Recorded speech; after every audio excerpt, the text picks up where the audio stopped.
高島ファルコンズの千秋です。安藤です。今日は、我々が安くうなぎを食べられているのは密漁のおかげかもしれないっていう社会問題に関する話をしていきたいんやけど切り込んでくな。というのも、今国内で流通するうなぎってその半分以上が違法に密漁とか密輸されたうなぎって言われとんのよな。というのも、そのうなぎって今 99% 以上が養殖のうなぎで、うなぎを養殖するのってうなぎの稚魚のシラスウナギを自然から取ってこなあかんのよ。で、シラスウナギの、許可を取らんと取ってきたらあかんねやけど、国から許可を得た人しか取ったらあかんねやけど、許可を得ずに取ったり、許可を得た上で取る量も制限されるんやけど、それを過少に報告して、実際にはめっちゃもっと多くシラスウナギを取ったりとかして、違法にシラスウナギを取って、それを業者に販売しとるっていう、違法行為が横行してるらしくて、その背景にはやっぱりうなぎの価格高騰があって、シラスウナギって、白いダイヤとも言われるぐらいにすごい価値のある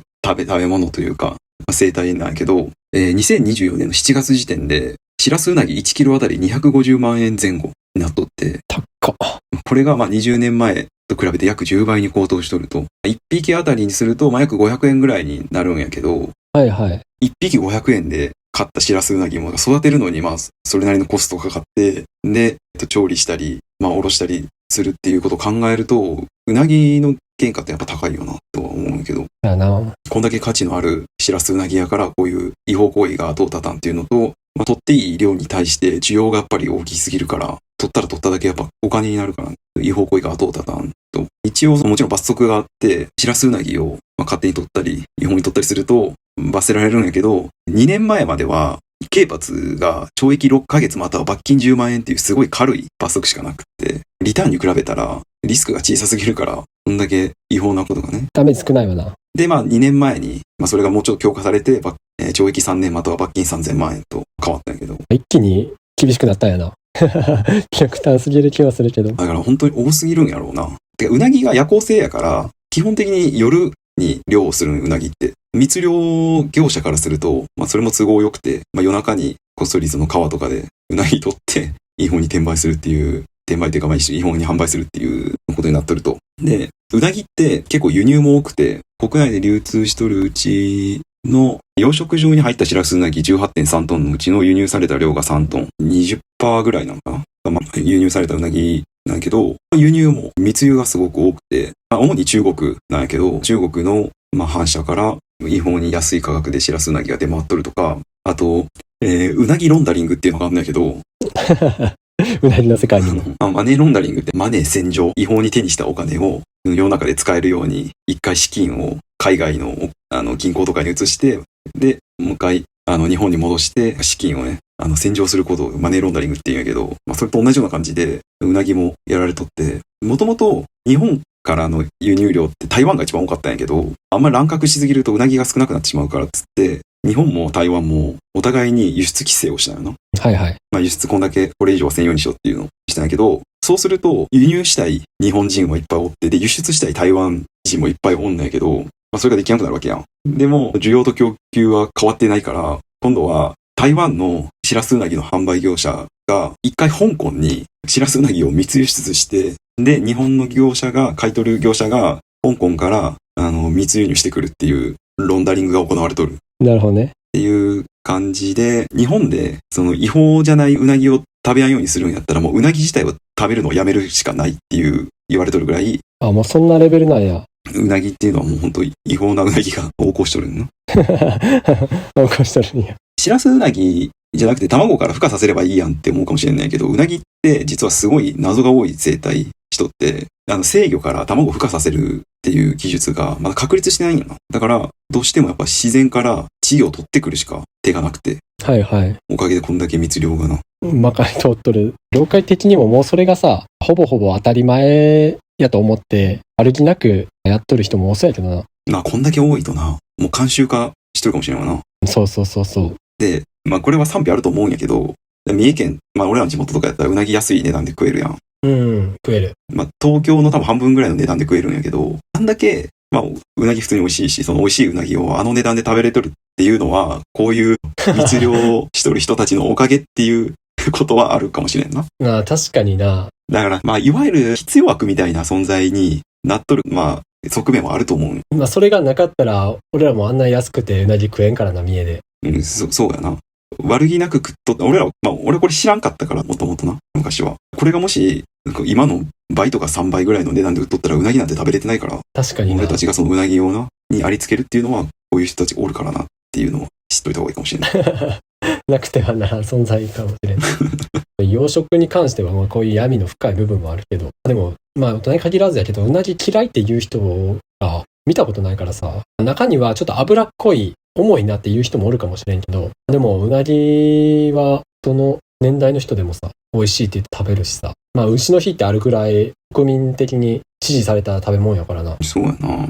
東京とかだとやっぱうなぎってすごい高級なのよな。うん。いや実際高いしな、東京のうなぎの店。でもうな重でも8000円とかさ、1万円近くするのよ。1人前で。おお、びっくりしたわ。普段子供の時からさ、その三重の特に津市でさ、うなぎ食べとったからさ、安いのやったらもうほんと1400円とか1500円でうな丼が食えるし、高いうな重でも3000円ぐらいのイメージだったからさ、まあ東京は高いし、まあ今北陸に住んどるんやけど、北陸自体はそもそもうなぎの店がないっていう現状なのね。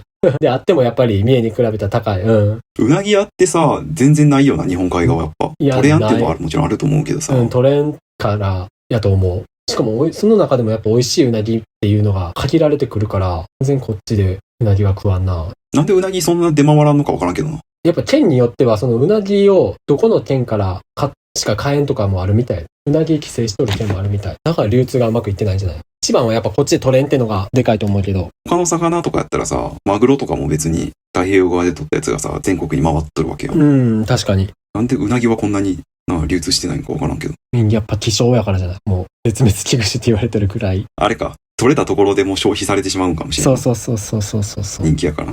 でも東京はお店で食うと高いけど、スーパーとかで買ううなぎはそこまで高くないよ。あ、そうなんや。だから、密輸のおかげなんじゃないそれは。あはは。まあ、ブランド化してるっていうのはあるけどな、うなぎがな。あ、そうやな。うなぎイコールっていうのもあるかもしれんけど、でも本当うなぎが高いっていう理由だけでなんか食ってない都会の人間はもったいない気がするわ。三重とか旅行する機会あったら、ぜひ紹介したいんやけどな。だから俺会社の人とかもさ、なんか三重のおすすめって聞かれたら俺うなぎって答えるよ。どうやな。外れはないからな。俺もよく言うけど、世間の人はさ、三重にうなぎのイメージないからさ、いや、ない。まあ驚かれるよな。そうそう。なんか伊勢海老とか松阪牛とか言われるけど、コスパ考えたら三重で食ううなぎが一番いいと思っとるから。松阪牛は有名やけど、地元の人別に松阪牛食べてないんよ。そう。でもうなぎは地元の人食べるから、うなぎ、めっちゃ。昔、三重の津市とかはうなぎの消費量日本一にもなったことあるぐらい盛んやから。安いしな、うなぎだってうな丼1500円とか、まあ、2000円弱で食えるっていうのは、俺らもさ、で地元帰ると普通にな、昼飯とかでな、まあ、ラーメン屋とか行くような感覚でうなぎ屋行ったりするよな。行くよな。てかうなぎ行こうってなるもんな。しかもそれ学生の時から言っとったもんな。お東京とかってありやんと思うけど。でもやっぱうなぎのさ、高級品って思っとる人からしてみれば、それが贅沢に思われるんやろな。なんかそんなラーメン感覚でうなぎ食いに行くんかいお前みたいな。しかも学生がみたいなな。昼からうなぎみたいな。そう。あとうなぎはなんか勢力がつくってさ、いう話あるからさ。そうやな。風俗行く前にうなぎ食ったこともあったよな。あった。どうなんやろな。あれ因果関係があるとは。全然効果は不明やけど。そんなノリでもいけるもんな。そうやな。で、あとうなぎもさ、夏の、それこそ牛の日みたいなイメージあるけど、あれって実際夏よりも冬の方が美味しいっていう話もあるよな。あ、そうやな。旬は冬だよな、あれ。そう。夏ってもともとうなぎを食うには、まだ早いんやんな。はい。うなぎが成長しきってない。だから油とかも。痩せとるうなぎが多いから、あんまりうまくないって言われてるの。で、それで夏にあんまり食う習慣がなかったのを、企業かなんかわからんけど、まあ牛の日って制定して、まあ盛り上げてった感じなのかな。だから、食べるならこれからの時期がいいよな。この秋から冬にかけてが。うまいと思うわ。ぜひじゃあ津市に行ってな、うなぎ食った方がいいよな。津市のさ、普通のうなぎってさ、ほとんどの店がさ、ご飯大盛り無料やん。無料。しかもなんか、量とか決まってないっぽいから、あ、そうやな。なんかよく行くところやとさ、限界まで持ってっつったら、ほんと肘の高さまでご飯盛られたりする。本当に誇張じゃなく持ってくれるからな。俺ら爆弾みたいに言っとるけどさ。丼からさ、もう半分以上溢れるぐらいのさ、ご飯よそってくれて、おばちゃんも絶対楽しんどるよな。写真撮っとるもんな。誇張なしに2リットルのペットボトルの、まあ、4分の3ぐらいの高さまで来られるっていう。いや、あんな絶対東京じゃやってくれやもんな。そうやな。まあでもうなぎの量は変わらんから、ほとんどタレで食うことになるんやけど。そう、でもタレも美味しいからな。まあそうやな。土用の丑の日ってさ、その日本人は大体うなぎ食う習慣あるんやけど、まあちょっとさっきの話に戻るんやけど、土用の丑の日が一番需要が大きくなるのが分かっとるから、その外国とかでも。うなぎってさ、周遊しとってさ、なんかもともとはそのマリアナ海溝とかから生まれたシラスウナギが太平洋をぐるっと回って、その台湾とかそっちの方に泳いでって日本近海にやってくるんやけど、台湾の方が取れるのが早いんよな、時期的に。はいはい。土用の丑の日に間に合わせるために台湾で取ってうなぎをで日本に輸出するっていう風になっとるらしくて、ああ、そういう背景もあるんやな。だから台湾が一番貿易取引相手としては大きいらしいな。なるほどね。まあ規制があるからほとんど香港から来とんだけど、寿司のうなぎがさ、普通のうなぎがなんかこんだけ異常に安いのもさ、もしかしたらな、こういう密輸とか密漁されたうなぎなんじゃないかっていう風に勘ぐってしまうけどな。毎回帰るたびに思うよな。俺らでも言っとるしな。これは。まあそれをな、分かった上で食ってしまっとるけどな。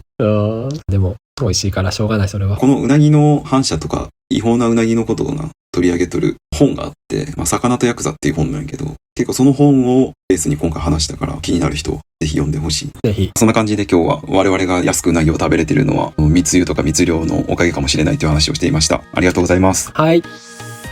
このチャンネルではこんな感じで普段気になった出来事やニュースを雑談形式で配信しています。どのチャンネルかわからなく前にチャンネル登録とまた高評価の方お願いします。あと個人的に蒸されたいっていうブログを運営してて週に1回更新してるので読んでくれたら嬉しいです。